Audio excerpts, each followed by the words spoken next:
गुम है किसी के प्यार में सीरियल के lead actor Neel Bhatt and Aishwarya Sharma की जोड़ी को ऑन स्क्रीन के साथ साथ ऑफ स्क्रीन भी काफी ज्यादा पसंद किया जा रहा था। But recently Neel Bhatt and Aishwarya Sharma के डाइवोर्स के रूमर्स बहुत ज्यादा सर्कुलेट हो रही and public is directly and clearly blaming Aishwarya for destroying their relation. क्योंकि ना बिग बॉस में ऑडियंस ने ये चीजें देखी थी कि ऐश्वर्या काफी ज्यादा एग्रेसिवली बिहेव करती थी नील के साथ, एट द सेम टाइम नील जो है वो काफी ज्यादा पेशेंटली ऐश्वर्या के बिहेव को टॉलरेट करते थे। Firstly, let's talk about how Neil and Aishwarya got married. So Neil and Aishwarya गुम है किसी के प्यार के सीरियल के शूटिंग के टाइम पे एक दूसरे से मिले थे and that time they were unknown for each other. But जैसे जैसे एपिसोड की शूटिंग हो रही थी ना, they spend most of the time with each other and they started dating. But starting में ना इस सीरियल में दो फीमेल लीड थी, एक Aishwarya Sharma and second Ayesha Singh. Male lead में एक ही थे, नील भट्ट। सीरियल के स्टार्टिंग में ना ऐश्वर्या शर्मा एंड नील भट्ट को काफी अच्छा स्क्रीन टाइम मिल रहा था एंड जब आयशा ऐश्वर्या एंड नील साथ में शूट कर रहे होते थे तो उनकी बॉन्डिंग काफी अच्छी हो गई थी and even Aishwarya and Ayesha को साथ में काफी अच्छे फ्रेंडली बिहेव करते हुए देखा जा रहा था। एक्चुअल में ऐश्वर्या शर्मा का जो कैरेक्टर था ना वो एक ग्रे कैरेक्टर था, बट स्टार्टिंग के कुछ एपिसोड्स में उसे एज अ लीड एक्ट्रेस दिखाया जा रहा था। बट सीरियल की जो मेन लीड एक्टर थी वो आयशा सिंह थी एंड मेकर्स ने जब आयशा को साइन किया था तो इस टर्म पे किया था कि उनकी और नील की केमिस्ट्री को बहुत ज्यादा स्क्रीन टाइम दिया जाएगा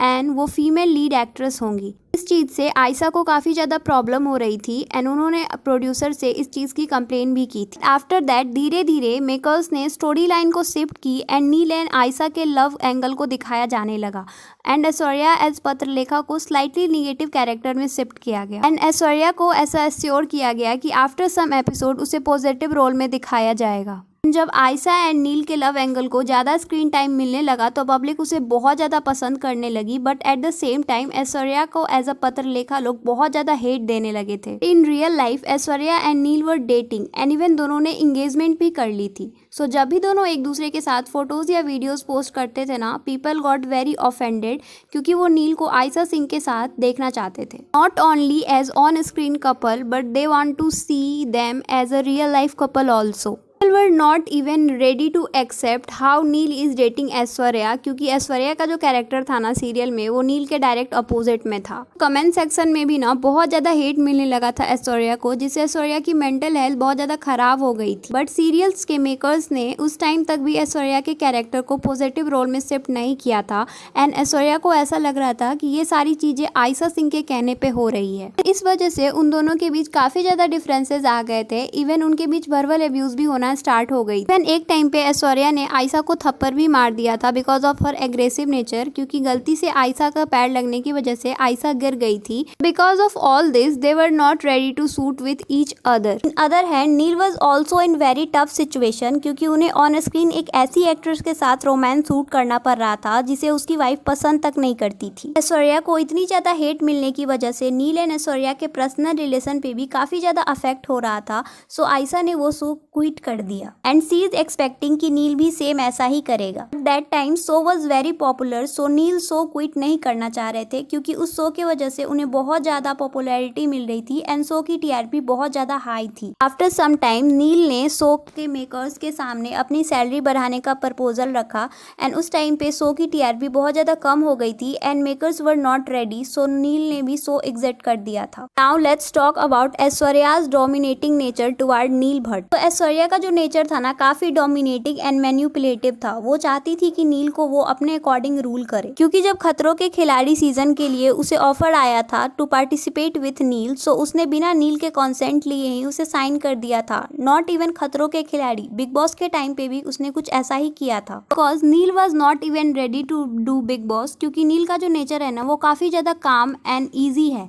बट बिग बॉस में फिट होने के लिए उनका कॉन्ट्रोवर्शियल होना काफी ज्यादा नेसेसरी था। Just because Aishwarya is doing that show, उन्हें भी ये शो करना पड़ा एंड जितनी पॉपुलैरिटी उन्हें सीरियल के लीड रोल से मिली थी वो उसका यूज अपने करियर ग्रोथ में नहीं कर पाए। वो छोटे छोटे टीवी शोज में फंस कर रह गए जस्ट फॉर द ऐश्वर्या। नील ने 2008 से एज अ एक्टर इस इंडस्ट्री में काम किया था एंड देखा जाए तो ये उनके करियर के लिए पीक टाइम था to grow, but TV shows के वजह से ना उनके करियर का डाउनफॉल स्टार्ट हो गया था। वो अपने एक्टिंग करियर पे फोकस बिल्कुल भी नहीं कर पा रहे थे। एंड इन अदर हैंड जब Aishwarya and Neel Bigg Boss में थे तो ऐश्वर्या का बिहेव टुवर्ड्स नील काफी ज्यादा डोमिनेटिंग एंड मैनिपुलेटिव देखा गया था एंड नील जो है वो काफी ज्यादा डिसरिस्पेक्ट झेल रहे थे ऐश्वर्या के साइड से। उस टाइम पे ही ना पब्लिक ने एज्यूम कर लिया था कि उनका ये रिलेशन काफी ज्यादा टाइम तक नहीं चलेगा, क्योंकि जो है ऐश्वर्या वो बहुत ज्यादा डिसरिस्पेक्ट करती थी नील की। ना बात करते हैं उनके डिवोर्स र्यूमर्स के बारे में। सो उनके डिवोर्स र्यूमर्स तब से स्टार्ट हुई जब से ऐश्वर्या ने खुद के लिए एक घर ढूंढा। व्यूअर्स वर एज्यूम्ड कि वो सेपरेटली रह रहे हैं, इसीलिए उन्हें घर की जरूरत है। सो डेफिनेटली उनके बीच कुछ ना कुछ प्रॉब्लम हुई है। सो उनके सेपरेट होने के र्यूमर्स रिसेंटली बहुत ज्यादा सर्कुलेट होने लगे एंड ऐश्वर्या ने इस र्यूमर पे रिएक्ट करते हुए लिखा कि I have been silent for a long time, not because I am weak but because I have been protecting my peace, but the way some of you continue to write things, I have never said build narrative, I have never endorsed and used my name for own publicity without facts or accountability is deeply painful. Let me be clear, I have not given any interviews, statements or recording. If you have any real proof, any message, audio or video of me saying these things, show it. If not, stop spreading news in my name. My life is not your content, my silence is not your permission. Aishwarya was directly targeting those people जो उनके divorce के post कर रहे थे and interviews के clip को out of the context use कर रहे थे एंड उन्हें ट्रोल कर रहे थे। बट अभी तक नील एंड ऐश्वर्या के साइड से इस चीज को ना एक्सेप्ट किया गया है ना ही डिनाई किया गया है। So those are still in rumours phase. अगर देखा जाए तो सोशल मीडिया पे एक्टिविटी जो है नील भट्ट की ऐश्वर्या के पोस्ट पे वो भी बहुत ज्यादा एक्टिव नहीं है। जहाँ नील हमेशा ऐश्वर्या के सारे पोस्ट को लाइक एंड कमेंट किया करते थे, वहाँ अभी ऐश्वर्या की किसी पोस्ट पे नील के लाइक एंड कमेंट्स नहीं रहते हैं। ये भी एक रीजन है जिसके वजह से पीपल को ऐसा लग रहा है कि उनके बीच सेपरेशन हो चुकी है। But most of the audience जो है ना were happy about their separation because they think ना कि Neil was suffering in this relationship and look at this comment. I am happy that he has finally opened his eyes and realised that she is not the right match for him. I thought Neil doesn't love himself but now he separated himself from danger, now he is safe. It's not funny but it's the best decision ever made by Neil Bhatt. Your character is quite different from your ex-wife. May both of you heal past from your separation. Let me know in comment section what you guys think about Neil Bhatt and Aishwarya Rai divorce rumors. And if you like this video, please subscribe to my channel and like this video. Bye bye. Thank you.